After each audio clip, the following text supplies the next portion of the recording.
Coming up in this lesson, we're going to talk about what it takes to be an outstanding teacher.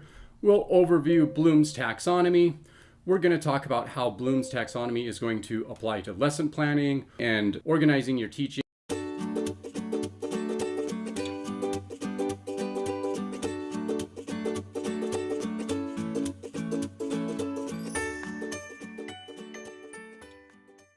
Well, hey there, class. Welcome back to Respiratory Care 441, Teaching Techniques for Healthcare Professionals. Let's get started with what it takes to be an outstanding teacher. Some of this week's assigned reading material includes this source right down here on what it takes to be an outstanding teacher. This paper, written by Dr. Miser, is going to provide us with some easy and practical steps to make you an outstanding teacher. Now, this is easier than you might think, and Dr. Miser is going to give us 4 simple considerations in this document. The first one is pretty simple, and it is, don't be boring. When you talk to your students, whether it's in clinical or even if it's a patient in the clinical setting, or maybe you're in the classroom, just be a little bit enthusiastic about what you're teaching. Love what you do and demonstrate that with your personality. You don't have to put on a clown outfit and jump around for your students. That's not going to be helpful, and students aren't going to appreciate that anyway. Neither are your patients. But do show them that you care. Show them you love. Give some enthusiasm about your topic. This is as simple as having a good attitude. The next item is something we've touched on briefly, and it's organizing your learning. And we're going to continue to dive into this as we move through the next few weeks. When we say organize your learning, it basically just means how we're going to organize our teaching so that learners can learn in an organized, structured format, which research shows is going to help students learn. Just think about it in this way. Don't just show up and ad lib. Don't shoot from the hip, per se, when it comes to teaching your classes. Have a plan. Have a structure. Write out some notes and follow those notes in a nice, smooth outline. Reflecting on our previous lesson, this is also one of the main differences between just teaching and training. And remember, that is going to move into our learning hierarchy of Bloom's taxonomy, which we're going to talk about in just a minute. The third item that Miser presents to us for being an outstanding teacher is to know your craft. So that means be knowledgeable about what you're teaching about. It's way easier to get up in front of a group of people or even sit down with one person and have a conversation with them about something you know and that you're passionate about, as opposed to something that you haven't prepared for or that you don't really know too much about. So be competent and informed on your topic. As a respiratory therapist, of course, you're a content expert in all things respiratory and many other things medical. So it should be easy for you to talk about these types of things. But be careful that we don't make the pitfall of the second point, which was don't shoot from the hip or just ad lib. Actually structure your content and use that structure as notes to organize your teaching so that you can put the information that you know well, the mastering of your craft, and present it in a logical format. Think about this, for example.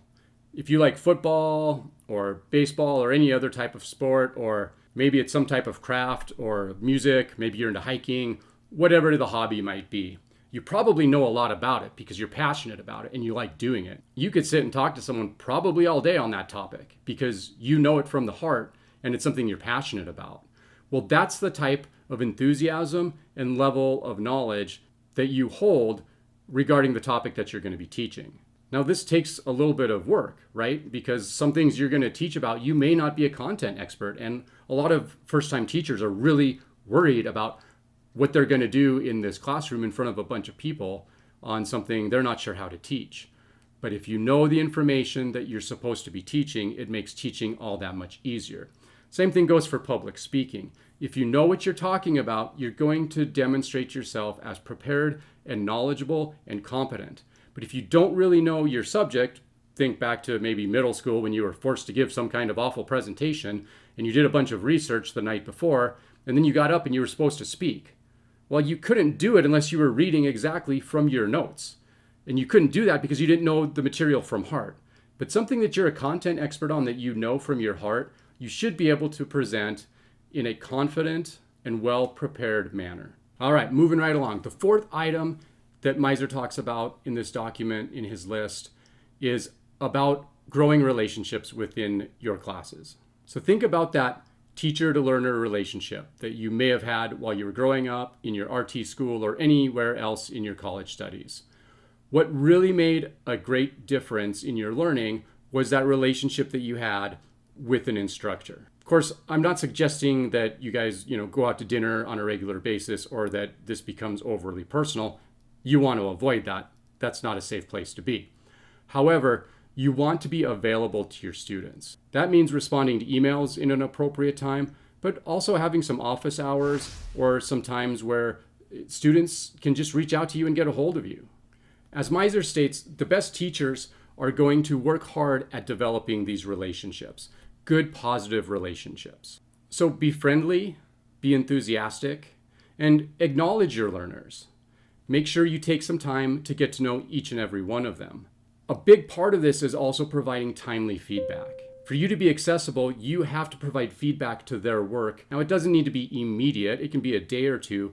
But remember, they're learning and processing, and the shorter your classes are, the more condensed that time period, whether it's a semester or half of a semester session or even a week, then the less time you have to build those relationships and give that feedback. And the more important it is to provide that feedback in a timely manner.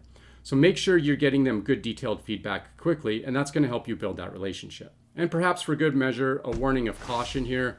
Don't take this into the personal realm. You don't want to be personally involved with your students or learners. Like I said before, that's not safe, and it's probably going to get you into some professional liability as well. So avoid that. Okay, so now we're going to talk a little bit more about Bloom's taxonomy, and this is going to be a pretty common theme for the next few weeks. The goal here isn't to dive deep into every single level of Bloom's taxonomy, but rather to give you an overview of Bloom's taxonomy so that you can use it when you're applying it to your learning objectives and your overall course lesson plan and organizing your teaching. That way you understand the foundation throughout the application process of the teaching and learning that you are passing along to your students. So this week I've included a couple articles on Bloom's taxonomy that you can see here in the course shell. This first document talks about some of the newer work that's been done on Bloom's taxonomy. And the basis of it is that the knowledge that you're giving your students through that teaching process that we talked about, that's a precondition for practice. Think about your RT school. You had to learn the medical information before you could apply it in the clinical setting. So the knowing before the doing, the teaching before the training, both are vitally important to the process, and you've got to do them both, but we have to do them in order. This is a very, very broad example of organizing your teaching, giving them the foundational level knowledge so that then they can learn it and then learn how to apply it. And if we look at Bloom's taxonomy here, what we see is basically a progressive framework from down here at the bottom, we see remembering, okay, which is just the basis level of knowing something. Now, I want to make a caveat. A lot of time remembering would be memorizing something.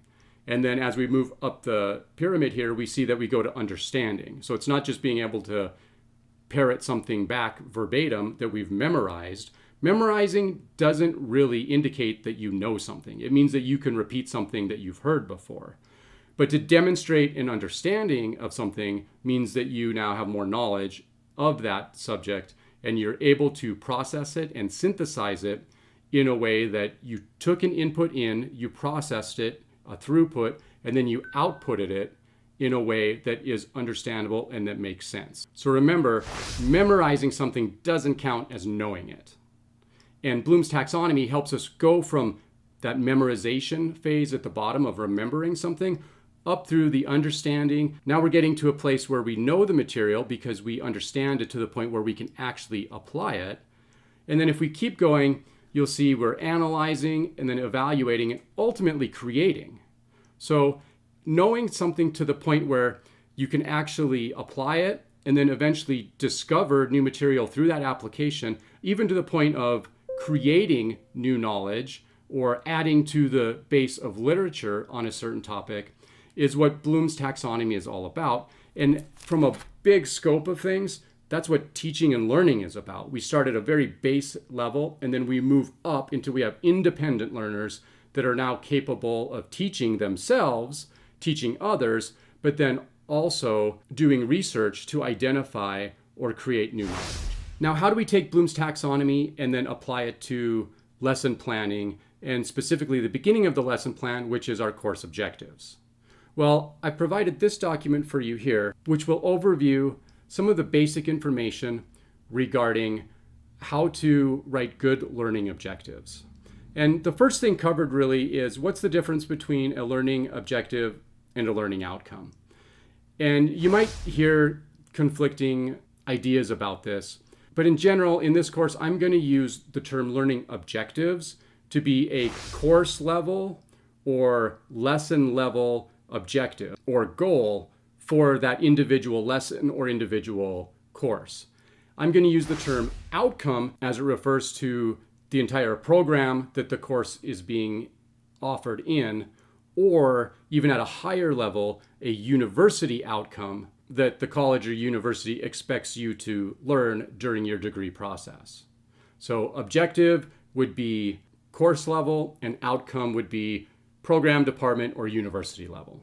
But in both cases, it's the thing that you need your learner to be able to demonstrate that they're capable of doing in order to prove that they've learned what you've taught. So it's a vital process to the teaching and learning relationship, and it also helps guide us in our organization of the teaching and learning process. So think of these learning objectives as expectation statements. You're defining an expectation very clearly about what the learner needs to be able to demonstrate in order to successfully complete your course or lesson. Just like Bloom's taxonomy increases in complexity and depth of understanding, your lesson objectives are also going to increase or have different levels of knowledge. You might have a very basic objective number one, which is going to just ask the student to be able to identify or recite or remember certain facts. Think about some of the lab values or what a normal blood gas, all of those values are. You've got to just memorize those before you can ever understand how that's going to apply to the acid-base balance of your patient. But as you continue to learn and gain more knowledge, then you start using that basic information in order to synthesize it with other information you've learned, put it all together, conceptualize it, and then output it in some kind of demonstration. The more abstract your thinking becomes, and that term abstract is a term in education that means you have a higher order or a higher level of thinking and you're able to synthesize more items. So the more abstract your thinking becomes, the more you're able to process vast amounts of information in order to synthesize it and create an output that's at a complex level. So Bloom's taxonomy is helping us set up a framework in order to organize how we're going to present this to our students. And it's kind of common sense. Again, you're going to start at the very basic level and then move your way up as you need to progress through the class and as your learners are demonstrating proficiency. Now, the feedback cycle is really important in this. You need to assess those students at those levels in order to know if they're ready to move on.